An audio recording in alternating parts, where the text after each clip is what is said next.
Hey everybody, this is Andy from the WissahickonWild channel. It's cold outside, I'm in the fishing dungeon, and today I'm going to break down the Quantum, let me say that again, PT Catalyst baitcaster reel. In my last video, I lost a fish because the kick lever got stuck in the open position and the anti-reverse failed, and the fish got some slack and he was able to shake the hook. So I'll put that up in the corner here. You can take a look and see what happened. All right, so we got the reel here. What you're going to need is a flathead screwdriver here, a little mini Phillips head screwdriver. I've got some multi-tool to remove the nut, and some oil, as well as a toothpick. You could also use one of those foam Q-tips. This reel I already cleaned it, but I can show you where some of the areas were that the grime, and it looked like maybe some little areas of rust that had accumulated. And I'm also going to show you the drag on this reel, which is a ceramic drag. It's not one of those carbon tech or graphite discs. It's a ceramic drag. So actually, let me show you this first. This is the side plate where you have the magnetic braking system. Okay.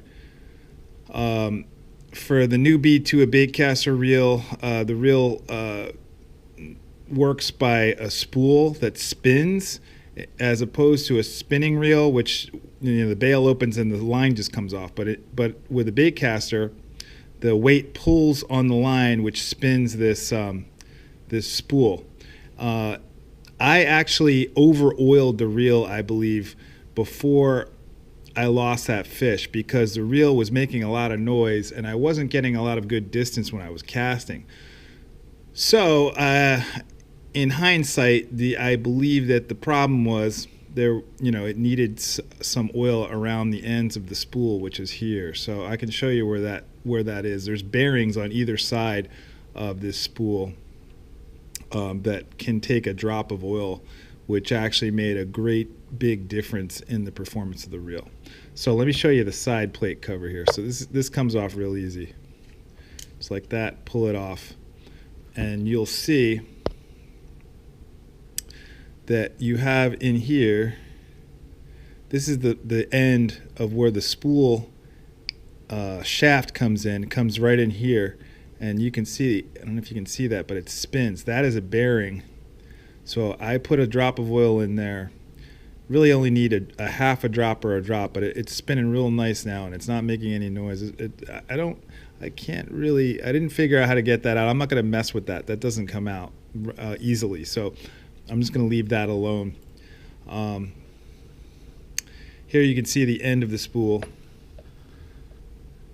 This fits right into this circle here. So that's that. I'm not going to do anything more with that, so I'm going to put the cover back on and we'll go to the other side. So let's put this back. There we go. All right, so now what I suggest you do is lay out a paper towel just like this, and I'm going to set each piece in sequence.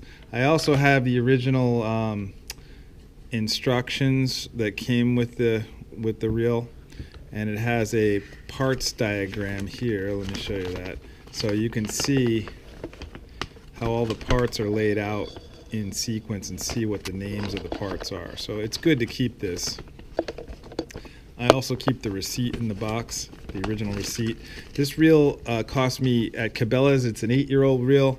I got it for $89.99, and I think it was $125 or $130 original price, so that was on sale. And actually, in my video I said that this was a piece of junk, but this is a really well-made reel. That was totally my fault. It's not a piece of junk at all. It really works well still, and it's just quality material. I'm very happy with it. All right, so the next step. This is actually what I call the mechanical brake, as opposed to the magnetic brake, and this slows your spool down too to prevent overspin. It's also called the spool tensioning knob. So, you know, you turn it this way and it gets tighter.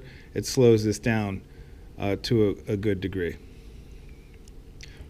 So next step, we're going to take off the handle here. So it has a little screw here, so I need to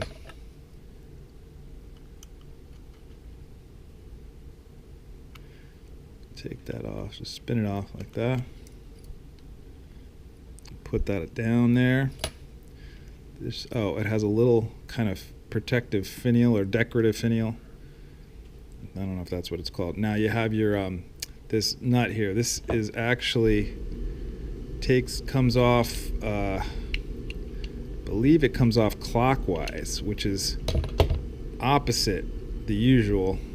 Usually it's righty-tighty, lefty-loosey, but because of the function of the handle, it goes the opposite direction. So the handle's coming off next, and now there's another little kind of washer that goes on the star drag. So this is your star drag right here.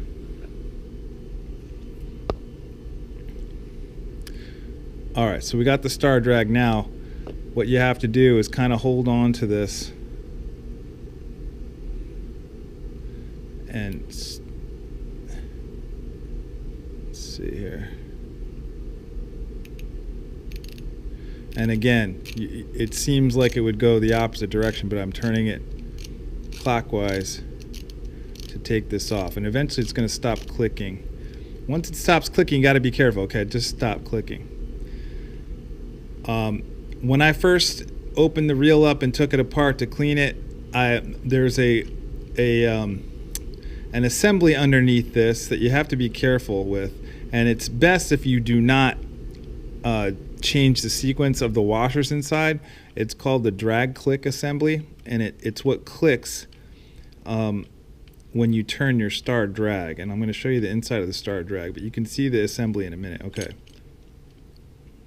This is the inside of the star drag, and I'm going to set this down. Well, actually, I'm not going to set this down for a second. I'm going to set this down for a second. I'm going to show you the drag click assembly. It's right here. So when I opened this up the first time, I knocked those there's 3 washers inside. One of them is a flat washer. Actually, is that in here? Actually, the flat washer is inside of here. So that's in there, attached to the star drag. It's kind of stuck on there with a little bit of grease. So there's 2 washers inside of this drag click assembly, and the diagram schematics demonstrate them as, or symbolize them as parentheses, a set of parentheses. So it's kind of like this. And that's how they should situate inside of this drag click assembly. If you do it the opposite way, I think the function of those things, they're actually like, they're called star D washers, which I thought meant that they were drag washers, but that's just the name of them. They're not drag washers at all. They're really spring washers. That what I think it does is it pushes, it keeps the star drag tight to the handle when you loosen the drag, so that you don't have like a loose handle assembly, and it allows it to go up and down this shaft without loosening the handle. It's kind of like a spring. So I'm going to take that off, and you have to be careful not to knock that out.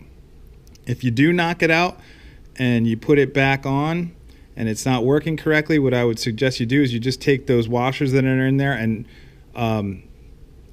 flip one of them over, so they're not, you know that, so the profile of this looks like the parentheses here, and I'll show you what I mean. I'm just going to put this down for a second. Okay.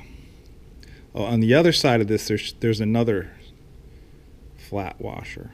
Okay, so that's there. It's kind of stuck with a little bit of oil, I think. So I'm going to take these out and show you what I mean. You can kind of see it there.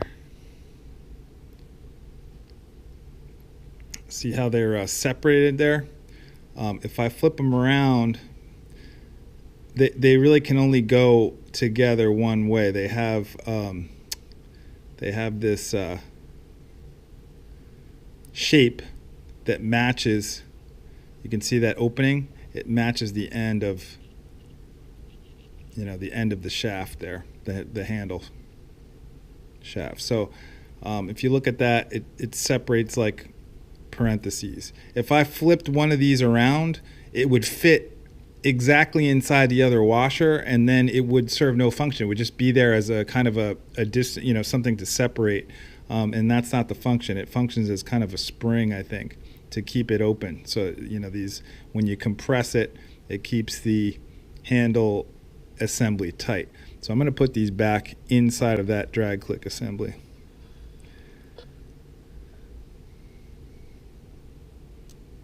Just like so. I'm going to set that aside.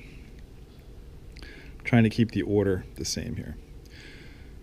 All right, so this is the tensioner knob and spool tension knob, and I'm going to take this off. And inside here is the other side of the spool. We saw the one side that's adjacent to the magnetic brake. This side is the tension. You can see as this tightens, it's going to press on the end of the spool. That's actually the end of the spool right there.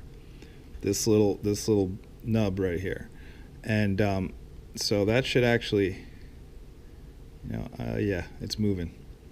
And that is inside of another bearing. So this bearing, I put a little bit of oil on here, and that will make this spool be really smooth. And I think that's what was causing the noise, which caused me to oil the reel in the first place, and really kind of caused my problem when I oiled randomly, like kind of different areas in here. What I think happened is the oil got into a place it shouldn't have, like down by the thumb click, this lever lock over here, and I'll show you where that is. And it interfered with it opening and closing. So that's what happened. All right, so I'm going to next. We have this shaft here where your handle goes, and there's another bearing in here, which oiling helps, and I'm going to show you that. Next step, I'm going to open up this plate, and I need the small Phillips head screwdriver. So what I've learned really is, this reel anyway, doesn't really need a whole lot of maintenance. You have to keep it clean, and I actually cleaned it out. It wasn't real dirty. There was a little bit of grime inside, and I think just extra grease that was there from the manufacturer that could like fall off and get into the wrong place. So I just cleaned up some of that. The gears are greased, but I don't think they need any additional grease. They seem to be functioning fine, and I'll show you those gears inside. What I think is important is that this area here is clean and the area on this side is clean, because that's going to affect your casting the most. You want that to be smooth. You want this bearing to be smooth, and that's also what makes noise. The noise comes from this when it's spinning. That's where the noise happened when I had the problem. This really over here was not a problem at all. Reeling in this reel was always smooth, and even after 8 years, it didn't really cause me a problem at all. So there really didn't have to be anything done there. Okay, so next step is to take this off, and you have to be careful because there's some springs under here. But we'll do it here, and it kind of bounces off here. It just pops off. Really didn't that time. So I'm going to take this out and set this down. So here is the little part that was open. First I'm going to take this off. This is where on this reel is the drag.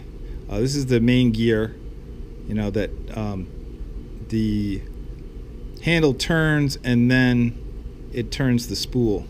So you just have to just slide this off. It doesn't really come off real easy. you kind of gotta work it, just kind of like work it back and forth.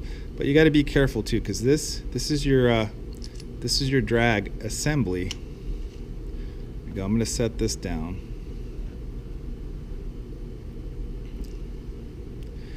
And actually a washer came up.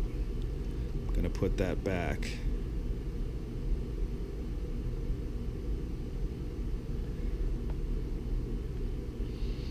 So this is your drag assembly, and it is a ceramic drag, and I'll show you. These surfaces are quite smooth. I have not added any substance. It looks like there's a fine layer of grease on it, and I'm not going to touch that though.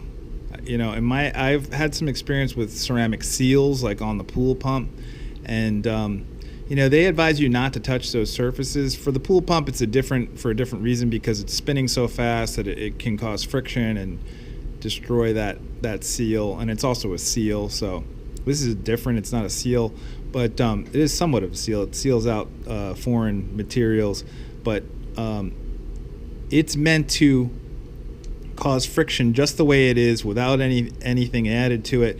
I've heard people online try to add oil to that, and then the drag was slipping terribly. I just would leave that alone. I just wanted to show you that so that you could see what that looked like, and that's real solid. I mean, that, you know, it had a little bit of oxidation on the surface. Let me show you that again. You can see around the edge, it's kind of oxidized. I'm not sure what it could be. Grime. I did think I tried to clean it a little bit, but it didn't really come off. I'm just going to leave that though. The drag is actually working quite well, so it's nothing wrong with the drag. This gear looks like it's a bit oxidized, or a bit corroded. I think probably from using it in the salt water, even though I've cleaned it off after I used it, but it didn't affect the function of that gear at all. So actually I'm going to leave that off for now. But actually, you know what? I am going to take that off. Let's take this off. It should just come right off. This whole piece comes right off, just like that. And that will go back in like that. Okay, so the reason why I took this off is because inside of here is where the spool comes through, and this area down in here was very had a lot of like orange gunk in it, so I cleaned that out. I actually just took this toothpick like this and went around in here to clean out that stuff, and I didn't oil that area again. I may have oiled that before, and that might have been part of the problem. Sometimes there's also grime and dirt and stuff in here, depending on where you use your reel. But this looks pretty clean. So anyway, I'm going to put this part back, and then it looks like we can put this back together. But now I can show you. That is the kick lever, I think it's called. This kick lever. See how it locks the handle here, and if I did that and then for some reason this stayed open, that anti-reverse would not work, and I believe that's somehow something went wrong in that mechanism there. It hasn't happened again though, and I cleaned it out, so hopefully that doesn't happen again. Alright, so let's put this reel back together, and then we're done. So this is going to go back on here. Got to watch your springs. And also, yeah, you want your thumb plate lever. You want that open or closed, like up, not down. Then you won't be able to put these springs on if you don't have it up. So it's up. This would be engaged if it were down. All right, so that's the next step. We're going to put the drag assembly back on. This just slides back in, just like that. Okay. Next, I want to show you the inside of this other side plate here. There is a little shaft that has to go. It's inside here, and in order to put this back together, I have to actually thread this back on the handle crank here, crankshaft. So what you got to do is take this, put it on until it, and then turn it until it fits. See how it's not fitting in there yet. So if I turn it, it's actually in there now. And then I wanted to show you one last thing on this, is the handle bearing here. I'm going to just push in here like this, and you'll see it's coming out the other side. There it is. It just popped out. That's the handle bearing. So I'm going to put that back in. And a little drop of oil in there helps the handle to be quite smooth. So that's good. We have that clutch, I think it's called. That's in there, and we're going to put this back on.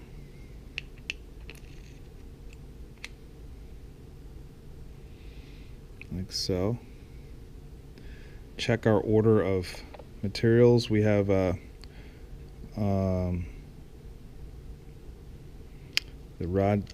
spool tension knob. I'm going to put that back on. Let's put our screws back in.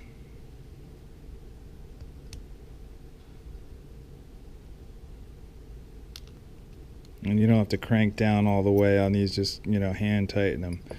Everything should be flush here. So this is back in place. So this is easy. Now we've got, remember, there's a washer on the back of the drag click assembly. I'm going to put that back on.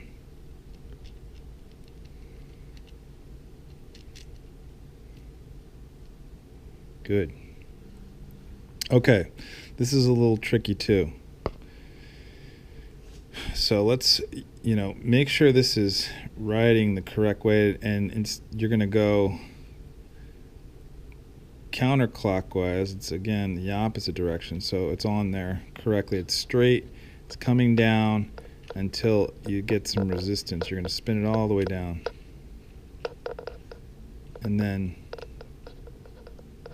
all right, so now it's spinning. So what I'm going to do now is just hold on to this shaft and then tighten this down, hand tighten it till it's snug. Don't go too much further than that, though, because it'll be too tight and it'll affect your drag when you put it on. That's basically all you want to do. Next step is to put this little washer back on the star drag. Got our handle that's going to come on next, and after that you got this nut here, and this again is going to go counterclockwise. And to make sure the threads are aligned correctly. Don't try to crank it if it's not. These don't align that easily. So there we go. That's aligned. So I'm going to hand tighten it, and then I'm going to give it another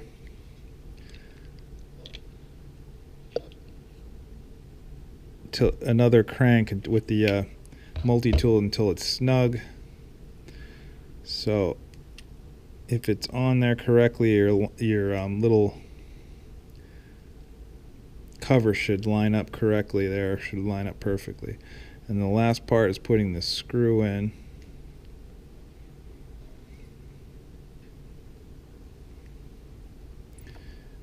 And then we should be done. So looks like we're done there. I'm gonna find the end of my line here so I can make sure this is. It doesn't hurt to put a little bit of oil on that worm drive. So it's real smooth now. Let's see how the drag is working.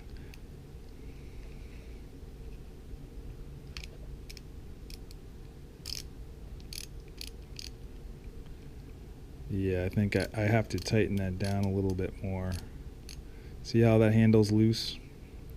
I'm not going to do it now, but when I remember how I snugged this down and how I said you can't go, you don't want to go too far, but you have to go far enough. So what happened here is I didn't snug this down far enough. So actually what you can do now, and I'm not going to do it in the rest of the video, what I will do after this video is over though is I'm going to take this handle off and then tighten this nut down a little bit more. I'm tightening my star drag all the way down, so now it would be